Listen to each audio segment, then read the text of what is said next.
When a millionaire's secret double life collides with a small-town waitress fighting to save her community, their shared family history is revealed in ways neither could imagine.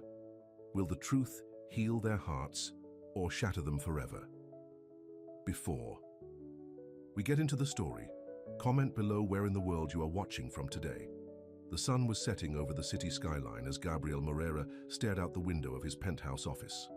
At 45, he had everything money could buy. A successful real estate empire, luxury cars, and a view that most people only saw in magazines. But something was missing, and he knew exactly what it was. "Mr. Moreira, your last meeting has been cancelled," his assistant Maria announced, poking her head through the door. "Would you like me to call your usual restaurant for dinner?" Gabriel shook his head. "No, I think I'll go to that small place downtown again." Maria raised her eyebrows but said nothing. She'd noticed her boss's strange behavior over the past few weeks, how he'd started wearing casual clothes and driving an old car to some unknown location for lunch. It wasn't her place to question him, but she worried. After 20 years as his assistant, she was one of the few people who knew how lonely he really was. The small restaurant was called Sarah's Corner, though most people just called it Sarah's. It wasn't much to look at, just a family-style diner with worn leather booths and slightly faded wallpaper, but it was clean, warm, and always smelled like fresh bread. Gabriel sat in his usual booth, the one where he could watch Sarah Mitchell work. She was probably in her late 30s, with gentle brown eyes and a smile that made everyone feel at home. Her dark hair was always tied back in a neat ponytail, and she wore a simple blue uniform with a name tag that was slightly crooked. "The usual Mr. Smith?" she asked, using the fake name he'd given her. Her voice had that special warmth that made every customer feel like an old friend. "Yes, please," Gabriel replied, watching as she wrote down his order for meatloaf and mashed potatoes. It wasn't the kind of food he usually ate, but somehow it tasted better here than at any five-star restaurant he'd visited. As he ate, Gabriel observed Sarah with other customers. She helped an elderly man cut his meat when his arthritic hands wouldn't cooperate. She gave extra fries to a tired-looking woman with two small children. When a teenage boy came up short on his bill, she quietly covered the difference from her own pocket. "She does that all the time," Jenny, another waitress, told Gabriel when she noticed him watching. "Sarah says everyone deserves a good meal and a little kindness. Between you and me, I think she gives away half her tips some days." Gabriel's heart tightened. In his world, kindness always came with strings attached. People were nice to him because of his money, his influence, or what he could do for them. But Sarah, she was different. She treated everyone the same, whether they left a big tip or could barely pay their bill. That night, in his empty penthouse, Gabriel made a decision. He needed to know if Sarah was really as genuine as she seemed. In his experience, people changed when they knew he was wealthy. Some became overly friendly, others nervous and artificial. He'd had his heart broken before by women who only wanted his money, and at 45, he couldn't go through that again. The next morning, he called his most trusted friend, David Chen. "I need your help with something unusual," Gabriel said. "Remember those old clothes we used for that charity event last year?" David listened as Gabriel explained his plan. "Are you sure about this?" he asked when Gabriel finished. "It seems a bit extreme." "I have to know, David. I have to know if she's real." Over the next few days, Gabriel prepared his disguise. He got clothes from a thrift store, learned to walk with a slight shuffle, and even practiced speaking in a different way. He would become John, a homeless man down on his luck. The transformation was remarkable. Looking in the mirror, Gabriel barely recognized himself. His usually well-trimmed beard was now wild and unkempt, his designer clothes replaced by layers of worn fabric. He even managed to make his hands look rough and weathered. "Just be careful," David warned as he dropped Gabriel off a block from Sarah's Corner. "People aren't always kind to the homeless." Gabriel's heart pounded as he approached the restaurant. Through the window, he could see Sarah serving customers with her usual smile. Would that smile fade when she saw him? Would she chase him away like so many other businesses did to the homeless? Taking a deep breath, he pushed open the door. The bell chimed and several customers turned to look at him. He saw their expressions change. disgust, discomfort, pity. An elderly couple quickly grabbed their belongings closer to them. Sarah was behind the counter, filling coffee cups. When she looked up and saw him, Gabriel held his breath. This was it. This was the moment of truth. And in that moment, as Sarah's eyes met his, Gabriel Moreira, the man who owned half the buildings in downtown, the man who made million-dollar deals over breakfast, felt more vulnerable than he ever had in his life. What happened next would change everything, but not in the way he expected. Not at all. Sarah Mitchell's day had started like any other. She'd gotten up at 5 a.m., made breakfast for her elderly neighbor, Mrs. Peterson, and walked the 6 blocks to Sarah's corner. The restaurant wasn't really hers. It belonged to old Joe Thompson, who'd given her a job 12 years ago when she'd had nothing but hope and determination. But everyone called it Sarah's because she was the heart and soul of the place. Table 6 is complaining about the coffee again, Jenny said, rushing past with a stack of plates. I'll take care of it, Sarah replied, already reaching for the coffee pot. She knew that table 6 was occupied by Mr. Harrison, who'd been coming in every Tuesday for the past decade. His wife had died 2 years ago, and he'd been bitter ever since. But Sarah never took it personally. That's when she saw him, the homeless man standing in the doorway. He looked lost and afraid, like so many others she'd seen over the years. Sarah noticed how some customers wrinkled their noses, how Mrs. Whitaker clutched her purse tighter. But when Sarah looked at him, she saw something else. His eyes. There was a dignity there, hidden beneath the dirt and despair. Jenny, can you handle table 6? Sarah asked, already moving toward the door. She approached the man with the same warm smile she gave everyone. Would you like to sit down? It's warmer inside than out there, she said gently. The man seemed startled by her kindness. I don't have any money, he admitted, his voice rough. That's okay. Everyone needs a good meal sometimes. Come on, I have a nice quiet booth in the corner. As she led him to the booth, Sarah could hear the whispers from other customers. She'd deal with their complaints later. Right now, this man needed help, and that was all that mattered. I'm Sarah, she said, sliding a menu in front of him. What's your name?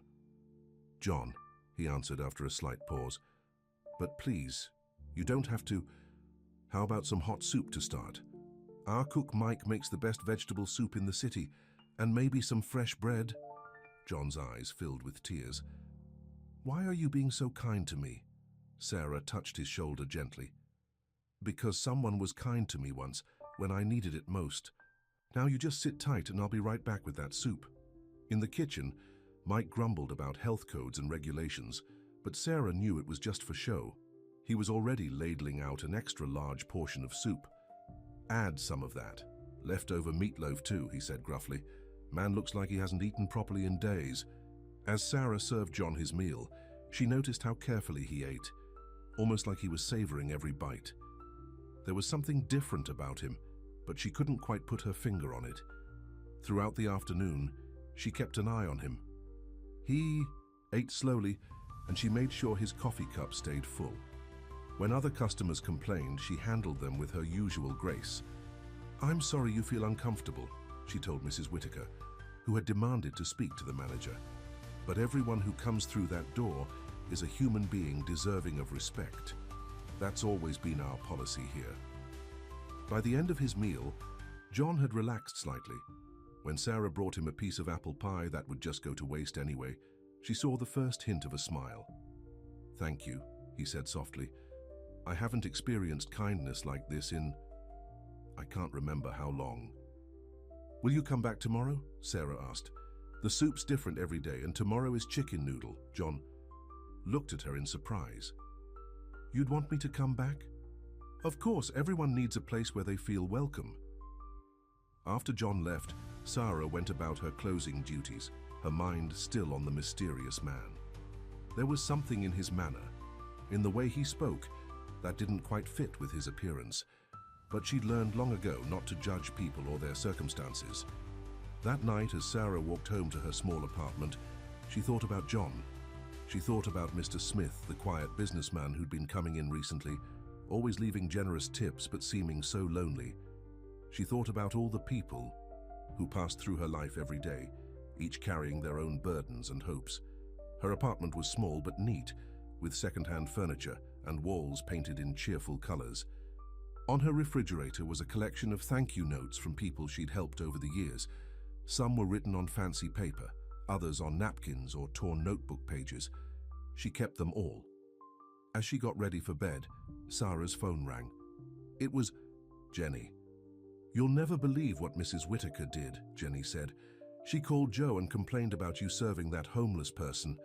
But you know what? Joe told her if she didn't like how we treat people here, she could find somewhere else to eat." Sarah smiled. This was why she loved her job, why she turned down offers to work at fancier restaurants. Sarah's Corner wasn't just a restaurant, it was a community, a place where people could find more than just food. Little did Sarah know that her simple acts of kindness that day had touched something deep in the heart of one of the city's most powerful men. And tomorrow, when John returned, would be just the beginning of a story that would change both their lives forever. As she fell asleep that night, Sarah thought about her mother's favorite saying, "Kindness is a language everyone understands." She tried to live by those words every day of her life. What she didn't know was that her kindness was about to lead her down a path she never could have imagined. And Gabriel, lying awake in his luxurious penthouse, still feeling the warmth of Sarah's smile, was beginning to realize that his little test might have unexpected consequences for both of them. Over the next few weeks, Gabriel found himself living a double life that was becoming more complicated by the day. In the mornings, he was Gabriel Moreira, the powerful real estate mogul, sitting in board meetings and making million-dollar decisions. But by lunchtime, he would transform into John, the homeless man who had become a regular at Sarah's Corner. "You're playing with fire," David warned during their weekly squash game. "How long do you think you can keep this up?" Gabriel wiped sweat from his forehead with a designer towel. "I just need a little more time. You don't understand what it's like in my position. Everyone wants something from me. And Sarah, what do you think she'll want when she finds out the truth?" The question hit Gabriel like a punch to the gut, because the truth was Sarah had never asked for anything. Instead, she gave. She gave her time, her kindness, and even her own lunch on days when she thought John looked particularly hungry. That afternoon, Gabriel arrived at the restaurant as Mr. Smith, his other identity. He watched as Sarah served an elderly couple, noticing how she remembered their usual order, and asked about their grandchildren. When she approached his table, her smile was just as warm as the one she gave to John. "The usual, Mr. Smith?" she asked, pulling out her notepad. "Actually," Gabriel said, "I'd like to try the soup today. I've heard it's quite good." Sarah beamed. "It's my mother's recipe. She always said a good soup could heal both body and soul." As she walked away, Gabriel felt a stab of guilt. Here he was, pretending to be two different people, while Sarah remained genuinely herself with everyone she met. The next day, as John, Gabriel arrived at the restaurant during a heavy rainstorm. His clothes were soaked and he was shivering, not entirely an act this time. "Oh my goodness, you're soaked to the bone," Sarah exclaimed, rushing to him with a clean dish towel. "Come sit by the heater. I'll get you some hot tea right away." While she was gone, Gabriel overheard two businessmen at the next table. "Did you hear about the Moreira deal?" one asked. "They say he's buying up half of downtown, probably going to tear down all these old buildings and put up luxury condos. Typical. These rich guys don't care about small businesses or regular people. It's all about profit." Gabriel shifted uncomfortably in his seat. His company was indeed buying properties in the area, but he hadn't paid attention to which specific buildings were involved. Now, looking around at Sarah's Corner, at the worn but well-loved interior, at the regular customers who clearly considered this place a second home, he felt sick to his stomach. Sarah returned with the tea and a bowl of steaming soup. "I added extra crackers," she said with a wink. "Nothing worse than being cold and hungry at the same time." "Why do you care so much?" Gabriel asked, his voice rough with emotion. "About people like me, I mean." Sarah sat down across from him, something she'd started doing during quiet moments. "You know, when I was younger, my mom and I went through some really tough times after my dad died. We almost ended up on the street, but people helped us. Not rich people or charities, just regular folks who showed kindness when we needed it most. I promised myself I'd pass that kindness on whenever I could. Gabriel felt tears stinging his eyes. You're an extraordinary person, Sarah, she laughed softly. No, I'm just doing what people should do for each other. Oh, before I forget. She reached into her apron pocket and pulled out a business card. My friend works at a shelter downtown. They have a job training program. I know it's not my place, but I thought maybe... Gabriel took the card, his hands trembling slightly. Every time he thought he'd seen the full extent of Sarah's goodness, she surprised him with more. Later that night, in his penthouse, Gabriel stared at the business card. On his desk were documents waiting for his signature, plans for developing the downtown area, including the block where Sarah's corner stood. He'd been excited about this project before, seeing only the potential profits. Now all he could think about was Sarah's smile, the warmth of her restaurant, and the community that would be destroyed. His phone buzzed, another message from his sister Catherine. When are you going to settle down, she'd written. I have the perfect woman for you to meet. She's from an excellent family. Gabriel turned off his phone. How could he explain to his sister that he'd found someone perfect, but he'd trapped himself in a web of lies? How could he tell Sarah that the homeless man she'd shown such kindness to was actually the same businessman who might destroy her livelihood? Just then, his assistant, Maria, knocked on his office door. Mr. Moreira, the board is asking about the downtown development project. They need your final decision by Friday. Gabriel loosened his tie, feeling like he couldn't breathe. Thank you, Maria. I'll have an answer for them. But as he looked out over the city lights, Gabriel Moreira, the man who had built his empire on confident decisions, had no idea what to do. Because for the first time in his life, more than his money or his reputation was at stake. His heart was on the line. And somewhere across town, Sarah was closing up her restaurant, humming softly as she counted the day's receipts, completely unaware that she held the power to either heal or break the heart of one of the city's most powerful men. A man who came to her in two different disguises, but who had finally shown his true self to her without even realizing it. Sarah knew something was wrong the moment Joe Thompson, the restaurant's owner, walked in with that look on his face. It was early morning before the breakfast rush, and he was carrying a stack of papers she'd never seen before. Sarah, honey, we need to talk, Joe said, settling into a booth. He was in his 70s now, and somehow he looked every one of those years today. The landlord called. They're not renewing our lease. The coffee pot in Sarah's hand trembled slightly. What? But we've been here for 20 years. Some big development company's buying up the whole block. Moreira Enterprises. Joe rubbed his tired eyes. They're offering to buy out my lease. But after that, well, they're planning to tear everything down. Build some fancy shopping center or something. Sarah sank into the booth across from him.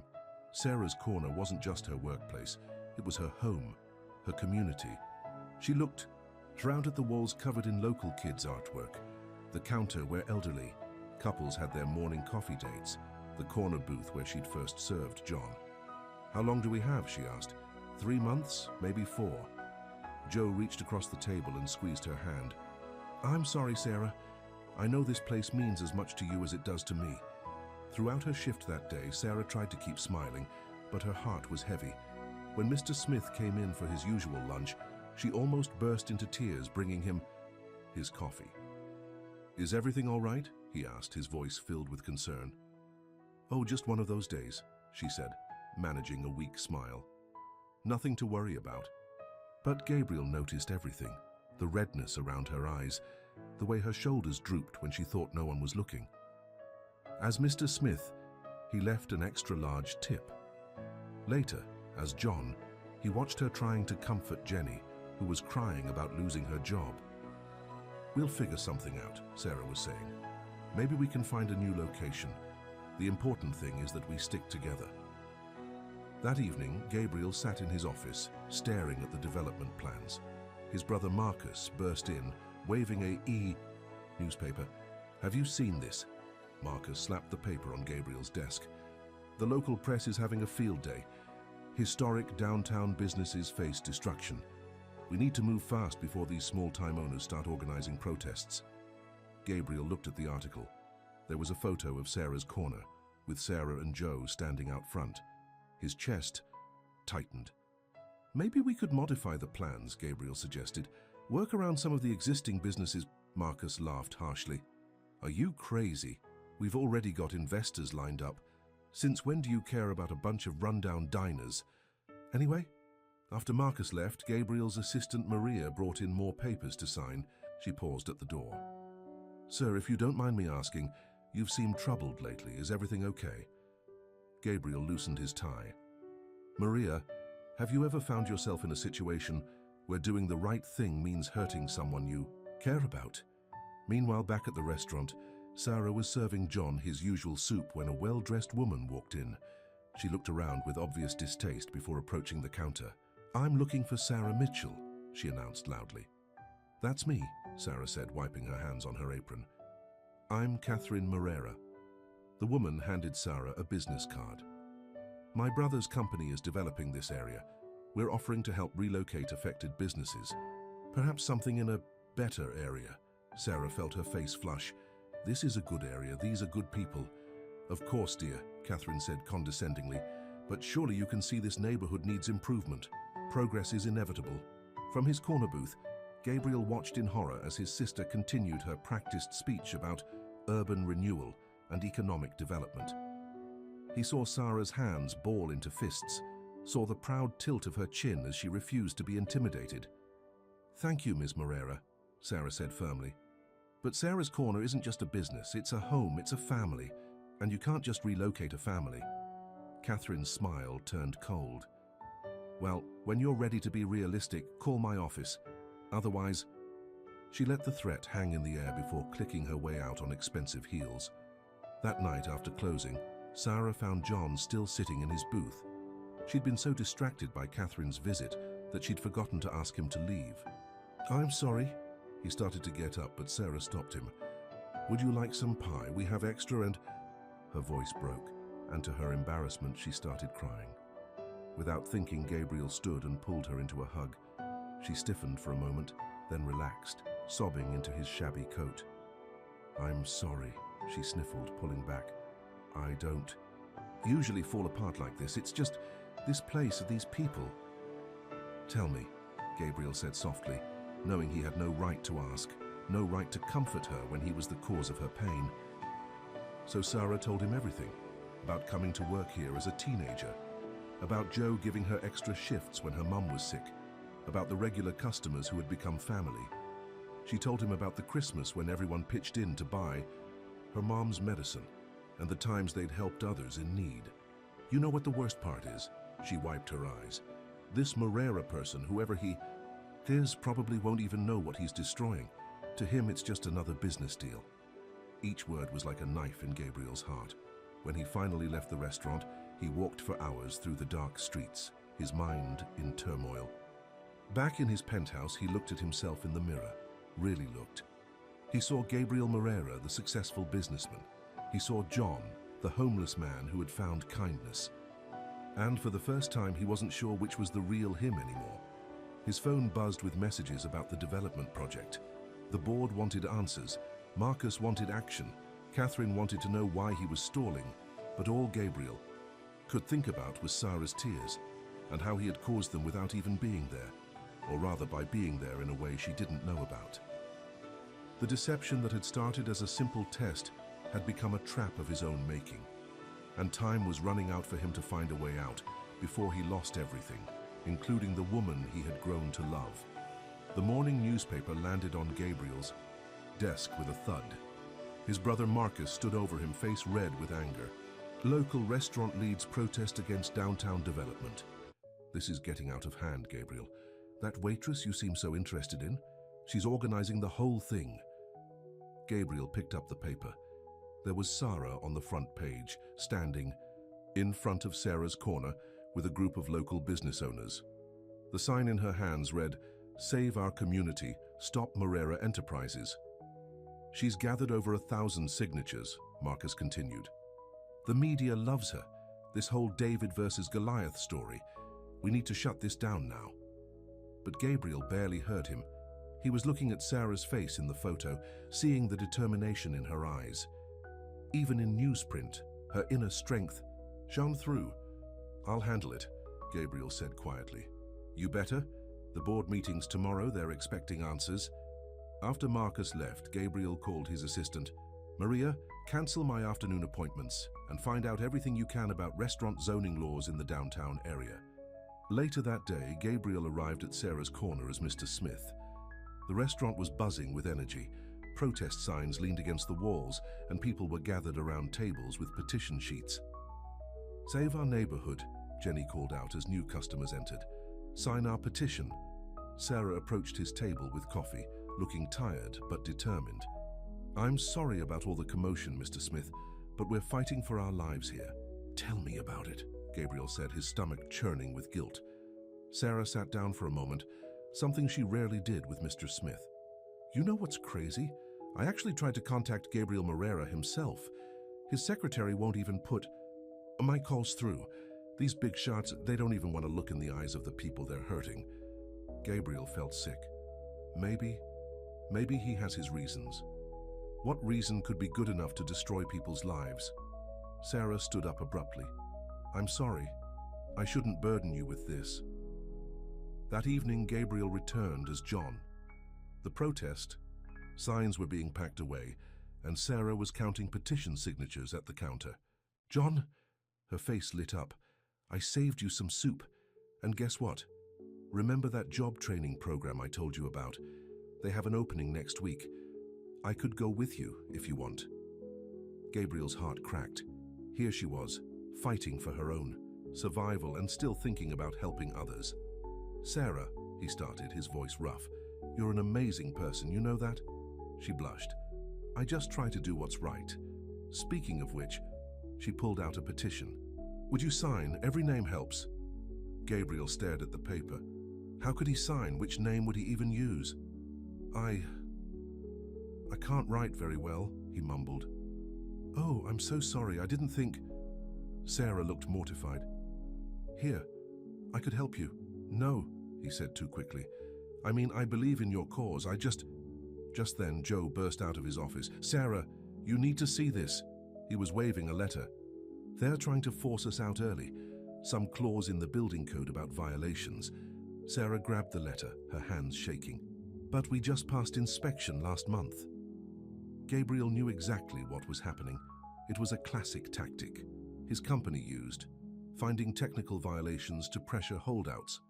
He'd approved it dozens of times before without a second thought. "We can't afford these repairs," Joe said, slumping into a chair. "Not with the timeline they're giving us." "Then we'll raise the money," Sarah declared. "We'll have a fundraiser. The community will help." Gabriel watched as she and Joe started planning, his guilt growing with every word. He knew his brother was behind this move. Marcus always played hardball with resistant tenants. Later that night in his penthouse, Gabriel made some calls. By morning, an anonymous donor had paid for all the required repairs at Sarah's corner, but his relief was short-lived. The next day, Catherine stormed into his office. "What are you doing?" she demanded. "First you stole the development, now you're secretly helping these people? Have you lost your mind? You're having me followed? Someone has to look out for the family interests, since you seem to have forgotten them." Catherine threw another newspaper on his desk. "And what's this about you being seen in that neighborhood in disguise?" Gabriel's blood ran cold. "What?" "One of our investigators saw you. At first we thought you were just checking the properties, but you've been going to that diner for weeks, playing some kind of game with that waitress. Leave Sarah out of this." Catherine's eyes narrowed. "Sarah, is it not Ms. Mitchell? Just how well do you know this woman, Gabriel?" Before he could answer, his phone buzzed. It was a message from the board, moving tomorrow's meeting to this afternoon. They wanted to finalize the development plans. "This has to end," Catherine said. "That woman is turning into a real problem. Marcus is talking about having her investigated. Everyone has secrets, Gabriel. Everyone has something they don't want exposed. Is that a threat? It's a warning from someone who loves you."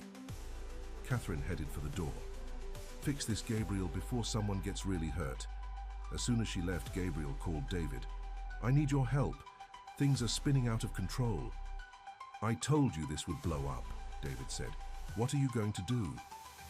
Gabriel looked at the family photo on his desk. Him, Marcus, and Catherine with their late parents. Then he looked at the newspaper photo of Sarah. I don't know, he admitted. But I have to do something. Fast. What he didn't know was that, at that very moment, Sarah was making a discovery that would change everything. Jenny had been browsing social media during her break when she found an old article about Gabriel Moreira. Hey, Sarah, she called out. Isn't this the guy who comes in for lunch sometimes, the one who calls himself Mr. Smith? Sarah leaned over to look at Jenny's phone, and there he was, Gabriel Moreira, the man who was trying to destroy her restaurant, sitting at one of her tables, pretending to be just another customer. The coffee pot she was holding crashed to the floor, shattering into 1,000 pieces, just like her trust was about to. Sarah couldn't stop staring at the photo on Jenny's phone. There he was, Gabriel Moreira, the man who'd been coming to her restaurant for months calling himself Mr. Smith. The man who was trying to destroy everything she cared about had been sitting at her tables, drinking her coffee, watching her fight against his own company. Sarah? Jenny touched her arm. Are you okay? You're white as a sheet. I've been serving him coffee, Sarah whispered. All this time he's been sitting there, probably laughing at us. That snake. Jenny grabbed a dish rag and twisted it, angrily. No wonder he always left such big tips, trying to ease his conscience. Sarah felt sick to her stomach. She thought about all the times she'd complained to Mr. Smith about Moreira Enterprises, about how she'd trusted him with her fears and hopes.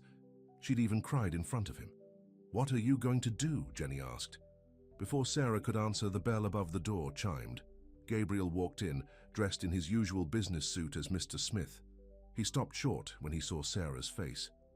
Is everything all right? He asked, moving toward his usual table. Sarah's hands were shaking so badly she had to put them behind her back. I don't know, Mr. Smith. Or should I say, Mr. Moreira? The color drained from Gabriel's face. For a moment, nobody moved. The usual lunch crowd chatter died down as people sensed the tension. Sarah, I can explain, Gabriel started. Explain what?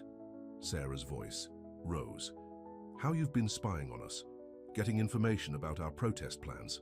Or maybe you just enjoyed watching us fight against your company while you pretended to be on our side. It wasn't like that. Gabriel took a step toward her, but Jenny moved between them. I think you should leave, Jenny said firmly. Other customers were starting to stand up. Joe emerged from his office looking confused. What's going on out here? This is Gabriel Moreira, Sarah announced, her voice breaking. The man trying to tear down our restaurant has been eating here for months under a fake name. Joe's face turned red. Get out of my restaurant. Please just let me explain, Gabriel pleaded, looking at Sarah. This isn't what you think. What I think, Sarah laughed bitterly. I think you're a liar. I think you sat here day after day, watching me fight for this place, listening to me pour my heart out, and you didn't have the decency to tell me who you really were. Customers were pulling out their phones, recording the confrontation. Gabriel knew this would be all over social media within hours. Sarah, please, can we talk privately? I trusted you. Sarah's voice was barely a whisper now. I defended you when people said businessmen like you had no heart. I thought you were different. The door chimed again and Marcus walked in. He took in the scene with a cold smile. Well, well, what's going on here, brother? Sarah's eyes widened. Brother? Oh, didn't you know? Marcus's smile grew cruel. Gabriel here owns 60% of Moreira Enterprises. Every decision, every buyout, every eviction, it all goes through him. Marcus, stop it, Gabriel warned. Why? Isn't it time for some honesty? Marcus turned to Sarah. You know what's funny? He's been stalling our development plans for weeks. Now I know why. Tell me, Gabriel, did you really think slumming it with the locals would change anything? Sarah felt like she was going to be sick. Get out, she said. Both of you, get out. Ms. Mitchell, Marcus pulled out a business card. When you're ready to discuss this reasonably, I said get out. Sarah grabbed the card and ripped it in half. As Gabriel was pushed toward the door by angry customers, he looked back at Sarah. The pain and betrayal in her eyes felt like a physical blow. Outside, Marcus grabbed his arm. Well, that's one way to handle the situation. Now maybe we can get back to business. Gabriel jerked away from him. You're enjoying this, aren't you? Hey, you brought this on yourself, playing these ridiculous games, and what were you thinking? But Gabriel wasn't listening, because through the restaurant window, he could see Sarah sitting at the counter, her face in her hands, shoulders shaking with sobs. Jenny was hugging her, while Joe patted her back awkwardly. And the worst part? This wasn't even his biggest deception. Sarah still didn't know about John. Back in his office, Gabriel found Catherine waiting.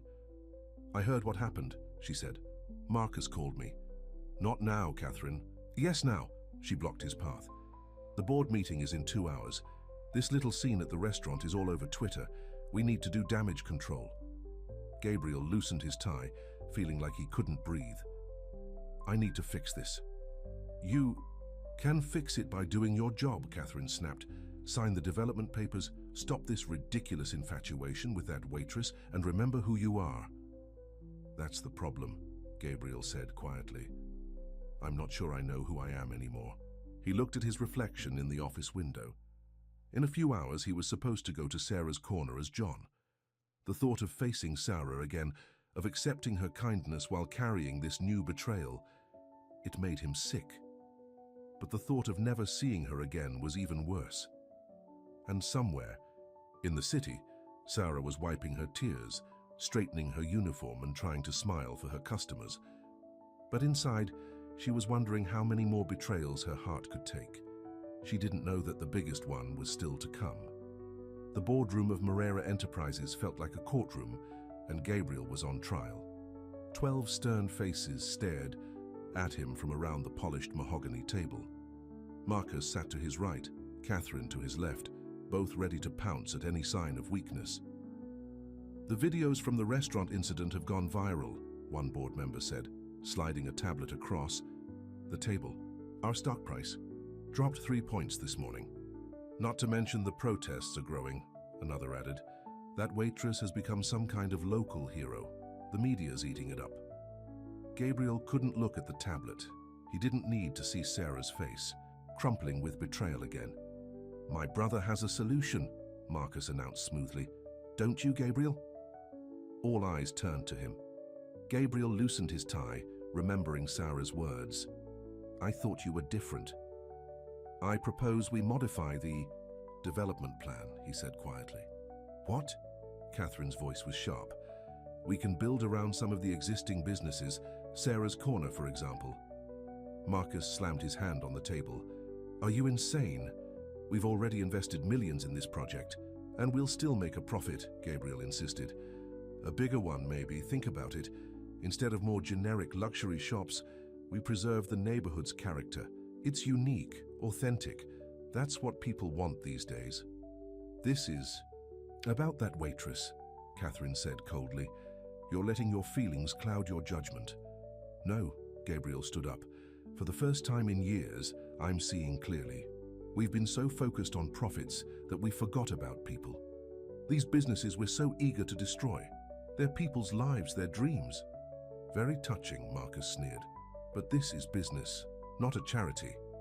Then let me buy them out, Gabriel said. My personal shares. I'll take full responsibility.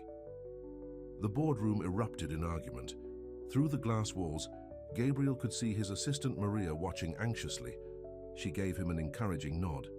Meanwhile, at Sarah's corner, Sarah was trying to hold herself together. The restaurant was packed with reporters and supporters, but she felt more alone than ever. Here's another interview request, Jenny said, holding up the phone.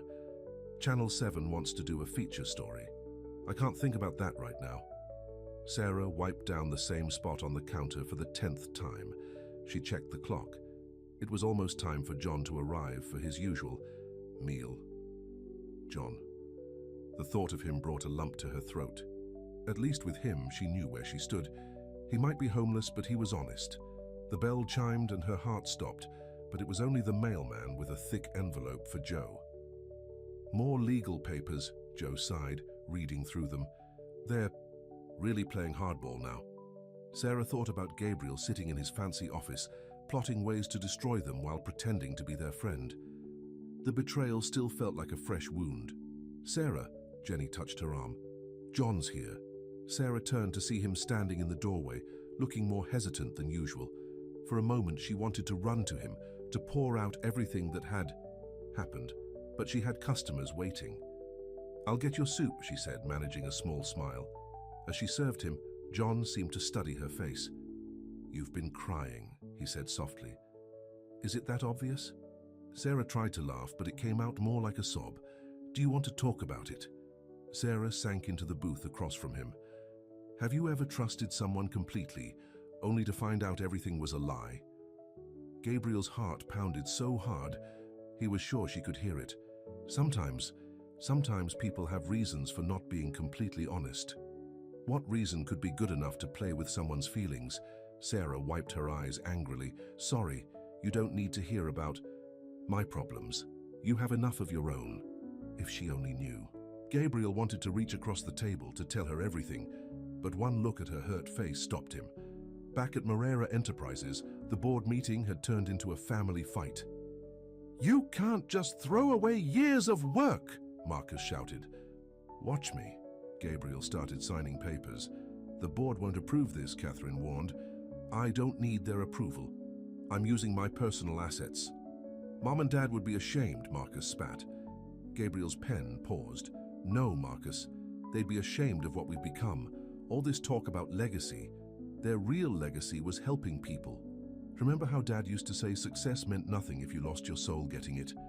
They died broke because of that attitude. They died respected and loved. When was the last time anyone looked at us that way?" Catherine's face softened. "Slightly. Gabriel, you can't save everyone. I'm not trying to save everyone. I'm trying to save myself." But even as he signed the papers that would protect Sarah's corner, Gabriel knew his biggest challenge was still ahead. Because right now, Sarah was probably telling John about the horrible Gabriel Moreira who had betrayed her trust. And sooner or later she would discover that the man she was confiding in was the same one who had broken her heart. The clock on his desk showed 3:45. In 2 hours, he was supposed to attend a charity gala as Gabriel Moreira. At the same time, John was supposed to be at a job training session that Sarah had arranged. His double life was about to collapse, and someone was going to get hurt. Again. Sarah couldn't shake the feeling that something was off about John. Maybe it was because of what happened with Gabriel, but she found herself noticing little things she'd overlooked before. The way John held his soup spoon, from the side like someone used to fine dining. His perfect grammar even when he was supposed to be uneducated. The familiar look in his eyes. "You're staring," John said softly, interrupting her thoughts. "Sorry," Sarah shook her head. "It's just, have we met before? I mean, before you started coming here." Gabriel's heart nearly stopped. "I don't think so," he managed to say. Just then, the TV above the counter caught everyone's attention. A reporter was standing outside Millionaire Enterprises. "Breaking news. In the downtown development controversy," the reporter announced. "Sources say Gabriel Moreira has offered to buy out several properties personally, including the popular Sarah's Corner restaurant. This comes after this morning's viral confrontation between Moreira and restaurant worker Sarah Mitchell. The camera cut to footage of their argument. Sarah watched herself yelling at Gabriel, saw the pain in his eyes that she'd been too angry to notice before. "Turn it off," she told Jenny, but the customers were riveted. "He's trying to save the restaurant," someone asked. "It's probably just a PR stunt," Jenny said loyally. Sarah turned back to John's table, but he was gone. His soup was half finished, steam still rising from the bowl. Across town, Gabriel burst into his office, nearly colliding with Maria. "Sir, the press has been calling non-stop about the buyout offer." "Not now." Gabriel was struggling with his tie. "I need you to call the job training center. Tell them, John, tell them the homeless man Sarah Mitchell recommended won't be coming today." "But sir, your speech at the charity gala. Cancel it. Family emergency." "Your brother already called. He said if you don't show up, he'll tell the board about your other activities in the neighborhood." Gabriel sank into his chair. Marcus must have had him followed. He knew about John. "Sir?" Maria stepped closer. "Can I speak freely?" Gabriel nodded wearily. I've worked for you for 15 years. I've never seen you care about anything the way you care about this woman. Maybe it's time to tell her the truth. The truth, Gabriel laughed bitterly, that I'm not just the businessman who lied to her, but also the homeless man she's been confiding in, that every kind word, every moment of trust was based on deception. Not every moment, Maria said quietly. I saw you with her, both as Mr. Smith and as John. You were different with her, real. Before Gabriel could respond, Catherine burst in. The board is furious, she announced. This buyout plan of yours leaked too soon. Now everyone thinks we're backing down because of bad publicity. Maybe we should back down, Gabriel said. And maybe you should look at this. Catherine threw a folder on his desk. Since you're so concerned about Sarah's Corner, you might want to know its history. Gabriel opened the folder. Inside were old newspaper clippings, property records, and photographs. His hands started shaking. Meanwhile, Sarah was closing up early. The media attention had become too much, and she needed time to think. You okay? Joe asked, watching her wipe down tables. I don't know, she admitted. I keep thinking about what the news said, about Gabriel trying to save the restaurant. Don't let him fool you twice, Jenny warned. I know, but... Sarah paused. Something doesn't add up. Why would he spend months pretending to be a regular customer? Why not just spy on us openly? Because rich people are weird, Jenny said firmly. Speaking of weird, where did John go? He left so suddenly. Maybe he saw himself on TV in some old footage and didn't want us to recognize him, Sarah joked. But as soon as she said it, something clicked in her mind. She grabbed her phone and pulled up the viral video of her confrontation with Gabriel. She watched, it again paying attention to his voice, his gestures, the way he stood. Oh my God, she whispered. What's wrong? Jenny asked. Sarah felt like the room was spinning. I need some air. She rushed outside, her mind racing. It couldn't be, it was impossible. But now that she'd seen it, she couldn't unsee it. The similarities between John and Gabriel. Her phone rang, startling her. Unknown number. Miss Mitchell? A woman's voice said when she answered. This is Catherine Moreira. I think there's something you should know about your restaurant and about my brother. Inside the folder on Gabriel's desk was a photograph from 25 years ago. A young couple stood in front of a newly opened Sarah's Corner. The woman was pregnant, beaming at the camera. The man had his arm around her, proud and happy. The man was Gabriel's father.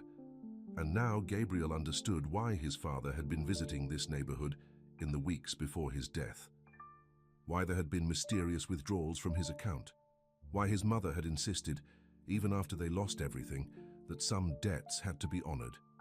Sarah's Corner wasn't just another business. It was his father's secret investment, his attempt to help an old friend start over. And Sarah's mother was that friend. The walls of lies and coincidence were about to come crashing down, and no one would emerge unscathed. The rain was pouring down as Sarah sat in Catherine Moreira's expensive car, staring at old photographs spread across her lap. Her hands trembled as she recognized her mother's young, hopeful face. I don't understand, Sarah whispered. You're saying your father and my mother were old friends, Catherine finished. More than friends, maybe, before he met our mother. When your mother's first husband died, our father secretly helped her start Sarah's Corner. Does Gabriel know? He just found out. Catherine watched Sarah's face carefully. But that's not all you need to know about my brother. Meanwhile, Gabriel was rushing through the rain toward Sarah's Corner. The folder from his father's past was tucked under his coat, getting damp despite his efforts to protect it. He had to tell Sarah everything, about his father, about his deceptions, about his feelings for her. But when he reached the restaurant, he found only Jenny clearing tables. She's not here, Jenny said coldly. She left with your sister. Gabriel's blood ran cold. Catherine, when? About an hour ago, right after she figured out your little game with the homeless act. Gabriel stumbled backward like he'd been hit. Sarah knew. She knew everything. Back in Catherine's car, Sarah was struggling to breathe as the full truth sank in. So every time I served him coffee, every time I cried on his shoulder as John, it was all Gabriel. All of it was lies. He's always been troubled, Catherine said softly. After our parents died, he became obsessed with testing people's honesty. He couldn't trust anyone. So I was just another test? Sarah's voice broke. A game to him? At first, maybe. But something changed. I've never seen him fight the board like this, risk everything to save a business. He really cares about you, Sarah. Is that supposed to make it better? Sarah opened the car door, needing air. They were parked near the river, and the rain had slowed to a drizzle. He watched me pour my heart out to him in 3 different identities. He let me trust him, care about him. Love him? Catherine asked gently. Sarah's tears mixed with the rain on her face, because that was the worst part. She had fallen in love. Not just with kind, mysterious Mr. Smith, or gentle, wounded John. She'd fallen in love with pieces of a man who didn't really exist. Her phone buzzed. A message from Gabriel. Please let me explain. Meet me at Sarah's corner. I can drive you, Catherine offered. Sarah shook her head. I need to walk, I need to think. But her feet carried her to the restaurant anyway. Through the windows, she could see Gabriel sitting in John's usual booth, his head in his hands. Both of his masks were gone now. No more business suit, no more ragged clothes. He was just a man waiting to face the consequences of his choices. Sarah walked in, the bell chiming softly. Gabriel looked up, and for the first time she saw all of him. Mr. Smith's intelligence, John's vulnerability, and something else. Something real. Sarah, he started to stand. Don't, she held up her hand. Just don't move, I need to say something. She walked to the center of the restaurant, her mother's old photographs clutched in her hand. The place looked different now, knowing its history, knowing how many secrets it held. My mother used to say that everyone deserves a second chance, Sarah said quietly. When I was younger, I didn't understand why she was so passionate about helping people start over. Now I know she was thinking of your father, how he helped her when she had nothing. Sarah, I'm not finished. She took a shaky breath. You came here testing my honesty, but you were the one living a lie. 3 lies, actually, and the worst part is, I fell for all of them. I trusted Mr. Smith's quiet kindness. I admired John's dignity despite his struggles. And even when I hated Gabriel Moreira, part of me still hoped he had a good reason for his deception. I didn't mean to fall in love with you, Gabriel said hoarsely. Which me? The waitress who served you coffee? The woman who fought against your company? Or the fool who cried on a homeless man's shoulder about being betrayed by you? All of you. Every version, every moment. The more I pretended to be someone else, the more real you became, and the more I hated myself for lying to you. Sarah finally looked directly at him. You know what makes me angriest? That you didn't trust me enough to just be yourself. That you had to test me, trick me, watch me from behind masks. What does that say about how you really feel about me? Gabriel stood slowly, pulling out the folder he'd brought. It says more about how I feel about myself. After my parents died, after seeing how quickly their so-called friends abandoned. Right, and I couldn't trust anyone's motives, especially when it came to money and love. So you decided to play with my feelings instead. No, I mean yes, at first it was just a test, but then I saw how you treated everyone with the same kindness, how you gave without expecting anything back. You reminded me of my father, of the man he was before bitterness and failure changed him. Sarah opened the folder, looking at the pictures of their parents. They all had such hope in their eyes. Sarah, Gabriel stepped closer, I know I don't deserve your forgiveness. But Sarah's corner isn't just your mother's legacy anymore. It's my father's too. Let me help save it. Not as a trick, not as payment for my lies, but as a way to honor both our families. And us? Sarah asked softly. What about all the broken trust between us? Before Gabriel could answer, the door burst open. Marcus stood there, eyes wild with anger. Don't tell me you're falling for his act again, he snarled at Sarah. You want to know the real Gabriel? Show her the buyout papers, brother. Show her what you're really planning. Sarah looked between the brothers, her heart pounding. Just when she thought there couldn't be any more secrets. The rain started falling harder outside, drumming against the windows of Sarah's corner, while inside 3 people stood frozen in a moment, that would change all their lives forever. Marcus stood in the doorway of Sarah's corner, rain dripping from his expensive suit, waving a stack of papers like a weapon. "Go ahead, Gabriel," he taunted. "Show her the real buyout plan. Show her what you're really going to do with this place once you own it." Sarah felt her newly healing heart start to crack again. What is he talking about? Gabriel pulled out the papers he'd been carrying along with the old photographs. His hands were steady as he handed them to Sarah. "I was going to show you these. Tonight," he said quietly. "All of them." Sarah opened the folder. The first page was a property deed with both their names on it. Her eyes widened as she read further. "Joint ownership," she whispered. "Keep reading," Gabriel urged. Marcus stormed forward. "This is business suicide. Our investors aren't part of this," Gabriel cut him off. "This is my personal investment. Sarah's corner will belong to both. Sarah and me with a trust set up to protect it from ever being developed or sold, just like our father wanted." Sarah looked up from the papers. "Your father?" Gabriel pulled out an old letter, weathered and creased from being read many times. "I found this in his personal papers. He wrote it the week before he died, but never sent it." Sarah recognized her mother's name on the envelope. "My father knew he was dying," Gabriel continued. "He wanted to protect this place, to make sure the loan he gave your mother stayed secret so it wouldn't cause problems with his marriage. But he also wanted to make sure Sarah's corner would survive, that his children would understand its importance one day." "How touching," Marcus sneered. "Should we tell her about the zoning changes too? The ones that will force all the neighboring businesses to sell?" "Already taken care of," Catherine's voice came from the doorway. She walked in, shaking rain from her umbrella. "The board approved Gabriel's new plan an hour ago. We are creating a historic business district. All the existing shops will have protection from development." Marcus spun to face her. "You're in on this madness?" "I'm protecting our family's true legacy," Catherine said firmly. "Not just our money or our name, but our father's values. The ones you seem to have forgotten." Sarah was still reading through the papers, her hands trembling. "This trust, it includes a training program for homeless people. Job placement, housing assistance." "Because everyone deserves a second chance," Gabriel said softly. "That's what you taught me, Sarah, both as yourself and through my father's memory." Marcus looked between them all, his face red with fury. "You're all crazy. This isn't business. It's charity." "No," Sarah said, finding her voice. "It's humanity.